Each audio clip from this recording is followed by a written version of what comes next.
नमस्कार दोस्तों, मेरा नाम है अंशुमन नाइक और आप सभी का बहुत बहुत स्वागत है इंडियन डिफेंस न्यूज के डिफेंस टॉक सीरीज में,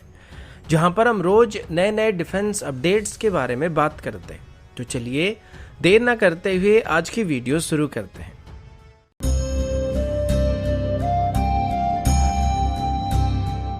आज की पहली अपडेट यूएवीज को लेकर। आप सब जानते हैं कि अभी इंडियन आर्मी और इंडियन एयरफोर्स में बड़ी मात्रा में यूएवीज को इंडक्ट करना शुरू किया गया और जब से चाइना के साथ हमारा फेस ऑफ हुआ है तब से भारत अपनी यूएवी फ्लीट को बेहतर करने की कोशिश कर रहा है। अभी हमारे आर्मी एविएशन विंग के DG lieutenant general A K. Suri ने बताया है कि अभी आर्मी की तरफ से हमारी यूएवी फ्लीट को ऑपरेट करने के लिए एक सेपरेट कैडर को फॉर्म किया जाने वाला है। अभी के लिए हमारे आर्मी एविएशन विंग के जो यूएवी फ्लीट है उनको आमतौर पर मेनली पाकिस्तान और चाइना के बॉर्डर में डिप्लॉय किया जाता है, लेकिन अभी तक इनको हमारे हेलीकॉप्टर पायलट्स के द्वारा ऑपरेट किया जा रहा था। लेकिन पहले के मुकाबले अभी जबकि हमारे आर्म फोर्सेस में बड़े मात्रा में यूएवीज को इंडक्ट किया जा रहा है और हमारी यूएवीज की स्ट्रेंथ बढ़ रहा है, तो ऐसे कंडीशन में हमारे पायलट्स के ऊपर एक्स्ट्रा बर्डन भी पड़ता जा रहा है, क्योंकि पहले हम जितना यूएवीज को ऑपरेट कर रहे थे उसके मुकाबले हमारे पास अभी काफी ज्यादा यूएवी मौजूद है और आगे चल के हमारी फ्लीट में और भी ज्यादा यूएवी इंडक्ट होने वाले हैं। तो ऐसे कंडीशन में इनको ऑपरेट करने के लिए हमारे पास एक्स्ट्रा पायलट की भी जरूरत पड़ने वाली है। और दूसरी तरफ आर्मी एविएशन विंग में अभी नए हेलीकॉप्टर्स को भी इंडक्ट किया जा रहा है और अपनी हेलीकॉप्टर स्ट्रेंथ को भी यहाँ पे इंक्रीज किया जा रहा है। तो ऐसे कंडीशन में हमें उनको भी ऑपरेट करने के लिए पायलट्स की जरूरत पड़ने वाली है। तो इसी वजह से अभी सेपरेटली यूएवी फ्लीट को ऑपरेट करने के लिए सेपरेट कैडर को तैयार करने का प्लान किया जा रहा है, जो कि खास करके आर्मी एविएशन विंग की यूएवी फ्लीट को ऑपरेट करने वाले हैं। अगला अपडेट सबमरीन्स को लेके है। आप सब जानते हैं कि अभी इंडियन नेवी सबसे नई कन्वेंशनल सबमरीन है वो कलवरी क्लास की सबमरीन है और ऐसे टोटल 6 सबमरीन को इंडियन नेवी में इंडक्ट करने का प्लान किया गया था, जिनको प्रोजेक्ट 75 के अंदर बनाया जा रहा था। और इसमें से 4 सबमरीन जो थे वो पहले ही इंडियन नेवी को डिलीवर किए जा चुके थे और अभी मझगांव डॉक लिमिटेड की तरफ से दी गई रिपोर्ट के मुताबिक अभी इसी क्लास की एक और सबमरीन यानी कि 5th सबमरीन को भी नेवी को डिलीवर किया जाने वाला है। इस वेसल का ऑफिशियल नाम INS बगीर होने वाला है और इसे अभी इसी साल की एंड तक इंडियन नेवी को हैंडओवर करने की बात किया जा रहा है। अभी इसकी फाइनल सी ट्रायल को कंडक्ट किया जा रहा है, जिसके बाद इसको फॉर्मली नेवी को डिलीवर कर दिया जाएगा। इसके बाद बाकी बचे एक सबमरीन को भी 2023 की पहले क्वार्टर के अंदर ही इंडियन नेवी को डिलीवर करने का प्लान किया जा रहा है। ये जो सबमरीन होने वाले भले बहुत ही मॉडर्न सबमरीन है, लेकिन इनमें फिलहाल के लिए AIP सिस्टम मौजूद नहीं है। लेकिन आगे चल के जैसे कि इसी क्लास की बाकी सभी वेसल को नेवी को डिलीवर कर दिया जाएगा, तो उसके बाद इसी क्लास की लीड वेसल यानी कि INS कलवरी की फर्स्ट मिड लाइफ रिफिट के दौरान इसमें DRDO की तरफ से डेवलप किए गए AIP सिस्टम को इंटीग्रेट किया जाएगा।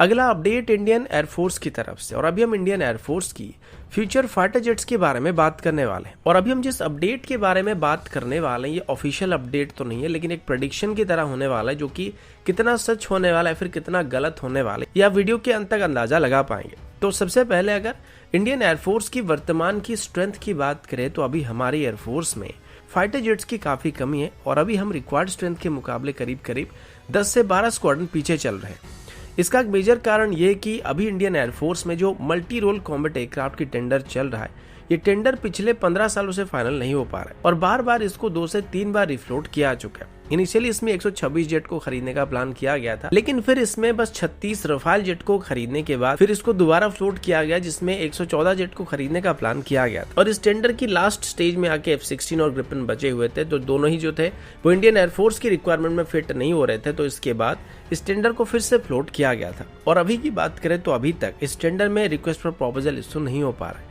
और ना ही इसमें इंडियन एयरफोर्स की तरफ से अभी तक ऑफर किए गए जेट्स की टेक्निकल इवोल्यूशन को शुरू किया गया। कुछ लोगों का मानना है कि अगर वर्तमान की स्पीड में हम चलते हैं तो इस टेंडर की टेक्निकल इवोल्यूशन को पूरा करने के लिए और उसके बाद फिर फाइनेंशियल नेगोशिएशन को कंप्लीट करने के लिए हमें 2 से 3 साल लग जाएगा और फिर इसके बाद अगर डील को साइन करने की बात करें तो इसके लिए एडिशनल 1 से 2 साल लग जाएंगे। पर अगर सब कुछ सही चलता है और फास्ट ट्रैक मोड में इस टेंडर को आगे बढ़ाया जाएगा, तब भी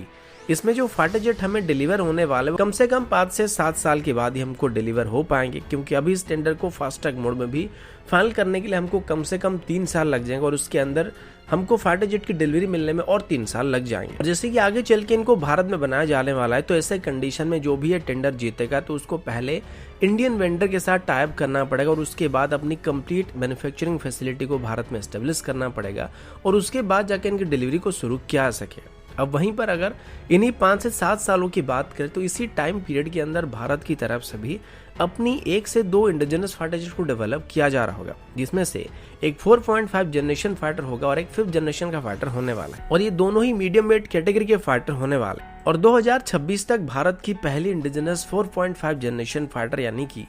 तेजस MK2 लगभग अपनी सभी टेस्टिंग को कंप्लीट करने वाला होगा। और जैसे कि इसको अभी सीधे तौर पर FOC वर्जन के लिए बनाया जा रहा है, इस टेस्ट को कंप्लीट करने के बाद सीधे तौर पर इनकी प्रोडक्शन को भी शुरू किया जा सकता है। तो अगर ऐसे कंडीशन में अगर इंडियन एयरफोर्स की तरफ से अपनी मल्टी रोल कॉम्बैट एयरक्राफ्ट की टेंडर को फाइनल करने में 2 से 3 साल भी डिले किया जाता है, और इसे फाइनल करने में अगर 2025 से ज्यादा टाइम लग जाता है, तो ऐसे कंडीशन में भारत को शायद ही फॉरेन मेड 4.5 जनरेशन की फाइटर की जरूरत पड़ेगी, क्योंकि सेम टाइम पर भारत के पास अपनी खुद की मीडियम वेट कैटेगरी का फाइटर मौजूद होगा। तो उसके बाद भारत को किसी भी फॉरेन ओरिजिन फाइटर की जरूरत नहीं पड़ेगी। और 2026 से 27 के बीच अगर इनको खरीदा जाता है और इंडियन एयरफोर्स में इंडक्ट किया जाता है, तो ये उस वक्त किसी भी फॉरेन ओरिजिन फाइटर जेट्स के मुकाबले भारत के लिए एक बेहतर चॉइस होने वाले हैं। और अगर ऐसा हुआ तो शायद ही इंडियन एयरफोर्स की तरफ से मल्टी रोल कॉम्बैट एयरक्राफ्ट की टेंडर को आगे बढ़ाया जाएगा, लेकिन अगर 2024 के अंदर इसको फाइनल किया जाता है तब जाके इसमें थोड़ा चांसेस बन सकता है, वरना अगर डील को साइन करने में 2025 से ज्यादा टाइम डिले कर दिया जाता है तो इनकी डिलीवरी शुरू होने में कम से कम और 3 साल लग जाएंगे। तो ऐसे में 2028 के बाद कोई भी फॉरेन ओरिजिन 4.5 जनरेशन फाइटर को अपनी फोर्स में शामिल करने का कोई भी फायदा नहीं होने वाला है। उसके बदले में हमारी तेजस MK2 को और ज्यादा मात्रा में इंडक्ट कर सकते हैं, और चाहे तो अपनी twin engine deck based fighter की एयरफोर्स वेरिएंट को भी इंडक्ट कर सकते हैं, जो कि किसी भी फॉरेन ओरिजिन 4.5 जनरेशन एयरक्राफ्ट के मुकाबले बेहतर ऑप्शन होने वाला है। तो दोस्तों अभी के लिए इतना ही, मिलता हूँ आपसे अगले वीडियो में, तब तक के लिए जय हिंद, वंदे मातरम।